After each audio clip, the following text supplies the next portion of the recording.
The whispers knew our names, and we had never spoken them. It was supposed to be a quick trip, just a few hours.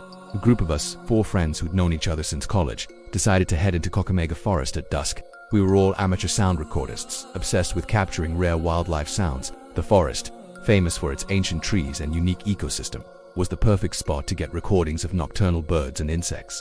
We were confident we'd be in and out before full nightfall. We packed light high-end microphones, recorders, headlamps, and a compass. Just the essentials. As the last sliver of the sun disappeared below the horizon, a strange quiet fell over the forest. The usual chorus of crickets and frogs just stopped. It was like someone had hit a mute button on nature itself. The air grew heavy, thick with an unnatural stillness. That's when we heard it. A soft whisper, like wind rustling through leaves, but it was close. Too close. It whispered a name. My name. I spun around, my heart hammering against my ribs. "Did you guys hear that?" I asked, my voice trembling. Before anyone could answer, another whisper slithered through the air, calling out Maya's name. Then Ben's, then Liam's.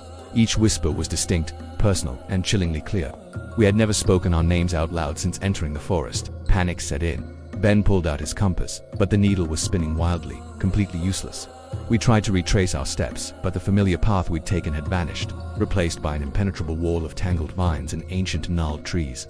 The shadows between them began to move, shifting and stretching in ways that defied logic. They weren't just shadows, they were solid, silent shapes gliding through the undergrowth without making a single sound. The whispers grew more insidious, more cunning. They started mimicking familiar voices. I heard my mother calling me, her voice filled with a desperate urgency, luring me toward a dark, dense part of the woods. Maya heard her younger brother laughing, a sound she hadn't heard in years, pulling her in the opposite direction. One by one, we were separated. The voices preyed on our memories, our love, our deepest fears, drawing us further and further apart, deeper into the heart of the forest. By morning, the search party found only one thing near the trailhead. It was my audio recorder, left on a moss-covered stone. When they pressed play, it wasn't the sound of wildlife they heard. It was a recording of layered, overlapping whispers, dozens, maybe hundreds of them all weaving together into a terrifying chorus that no human voice could ever make. And somewhere, buried deep within that cacophony of sound, you could just barely make out our names, repeated over and over again. Thanks for watching. If you enjoy stories that explore the unsettling and unknown, don't forget to like and subscribe for more.